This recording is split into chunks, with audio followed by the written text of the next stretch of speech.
Chapter 4. Over Hill and Under Hill. There were many paths that led up into these mountains, and many passes over them, but most of the paths were cheats and deceptions and led nowhere or to bad ends, and most of the passes were infested by evil things and dreadful dangers. The dwarves and the hobbit, helped by the wise advice of Elrond and the knowledge and memory of Gandalf, took the right road to the right pass. Long days after they had climbed out of the valley and left the last homely house miles behind, they were still going up and up and up. It was a hard path and a dangerous path, a crooked way and a lonely and a long. Now they could look back and over the lands they had left, laid out behind them far below. Far, far away in the west, where things were blue and faint, Bilbo knew there lay his own country of safe and comfortable things, and his little hobbit hole. He shivered. It was getting bitter cold up here, and the wind came shrill among the rocks. Boulders, too, at times came galloping down the mountainsides, let loose by midday sun upon the snow, and passed among them, which was lucky, or over their heads, which was alarming. The nights were comfortless and chill, and they did not dare to sing or talk too loud, for the echoes were uncanny, and the silence seemed to dislike being broken, except by the noise of water and the wail of wind and the crack of stone. The summer is getting on down below, thought Bilbo, and haymaking is going on and picnics. They will be harvesting and blackberrying before we even begin to go down the other side at this rate. And the others were thinking equally gloomy thoughts, although when they had said goodbye to Elrond in the high hope of a midsummer morning, they had spoken gaily of the passage of the mountains and of riding swift across the lands beyond. They had thought of coming to the secret door in the lonely mountain, perhaps that very next first moon of autumn, and perhaps it will be Durin's Day, they had said. Only Gandalf had shaken his head and said nothing. Dwarves had not passed that way for many years, but Gandalf had, and he knew how evil and danger had grown and thriven in the wild, since the dragons had driven men from the lands, and the goblins had spread in secret after the battle of the mines of Moria. Even the good plans of wise wizards like Gandalf and of good friends like Elrond go astray sometimes when you are off on dangerous adventures over the edge of the wild, and Gandalf was a wise enough wizard to know it. He knew that something unexpected might happen, and he hardly dared to hope that they would pass without fearful adventure over those great tall mountains with lonely peaks and valleys where no king ruled. They did not. All was well until one day they met a thunderstorm. More than a thunderstorm, a thunder battle. You know how terrific a really big thunderstorm can be down in the land and in a river valley, especially at times when two great thunderstorms meet and clash. More terrible still, the thunder and lightning in the mountains at night, when storms come up from east and west and make war. The lightning splinters on the peaks, and rocks shiver, and great crashes split the air and go rolling and tumbling into every cave and hollow, and the darkness is filled with overwhelming noise and sudden light. Bilbo had never seen or imagined anything of the kind. They were high up in a narrow place, with a dreadful fall into a dim valley at one side of them.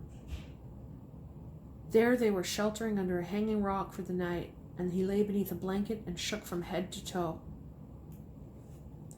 When he peeped out in the lightning flashes, he saw that across the valley the stone giants were out and were hurling rocks at one another for a game, and catching them and tossing them down into the darkness where they smashed among the trees far below, or splintered into little bits with a bang.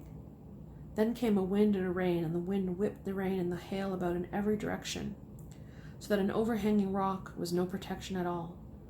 Soon they were getting drenched, and their ponies were standing with their heads down and their tails between their legs, and some of them were whinnying with fright. They could hear the giants guffawing and shouting all over the mountainsides.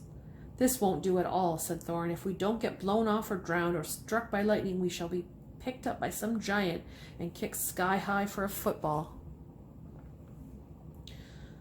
"Well, if you know of anywhere better, take us there," said Gandalf, who was feeling very grumpy and was far from happy about the giants himself. The end of their argument was that they sent Fili and Kili to look for better shelter. They had very sharp eyes, and being the youngest of the dwarves by some 50 years, they usually got these sorts of jobs, when everybody could see that it was absolutely no use sending Bilbo. There is nothing like looking if you want to find something, or so Thorin said to the young dwarves. You certainly usually find something if you look, but it is not always quite the something you are after. So it proved on this occasion. Soon Philly and Killy came crawling back, holding on to the rocks in the wind. We have found a dry cave, they said, not far around the next corner, and ponies and all could get in. Have you thoroughly explored it? Asked the wizard, who knew that caves up in the mountains were seldom unoccupied. Yes, yes, they said. Though everybody knew they could not have been long about it, they had come back too quick. It isn't all that big, and it does not go far back. That, of course, is the dangerous part about caves. You don't know how far they go back, sometimes, or where a passage behind may lead to, or what is waiting for you inside.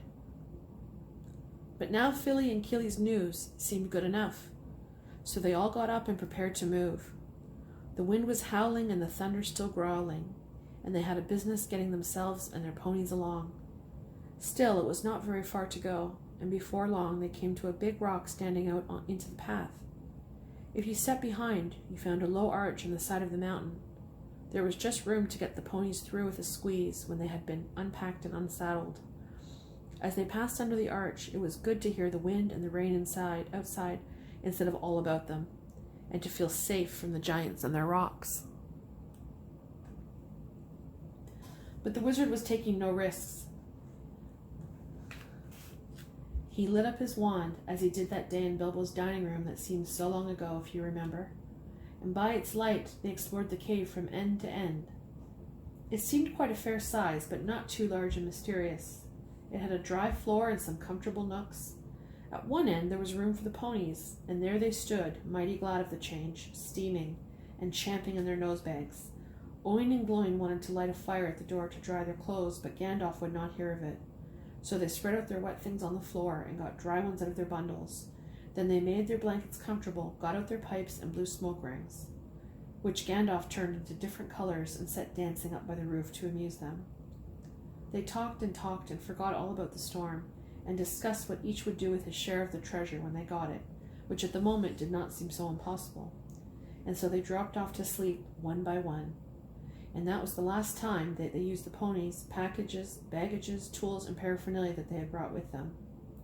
It turned out a good thing that night that they had brought a little Bilbo with them after all, for somehow he could not go to sleep for a long while, and when he did sleep he had very nasty dreams.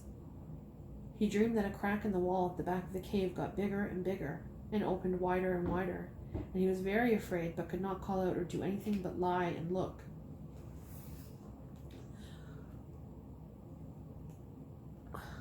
Then he dreamed that the floor of the cave was giving way, and he was slipping, beginning to fall down, goodness knows where to. At that he woke up with a horrible start, and found that part of his dream was true. A crack had opened up at the back of the cave, and was already a wide passage. He was just in time to see the last of the ponies' tails disappearing into it. Of course he gave a very loud yell, as loud a yell as a hobbit can give, which is surprising for their size. Out jumped the goblins, big goblins, great ugly-looking goblins, lots of goblins. Before you could say rocks and blocks. They were 6 to each dwarf at least, and 2 even for Bilbo, and they were all grabbed and carried through the crack before you could say tinder and flint. But not Gandalf. Bilbo's yell had done that much good.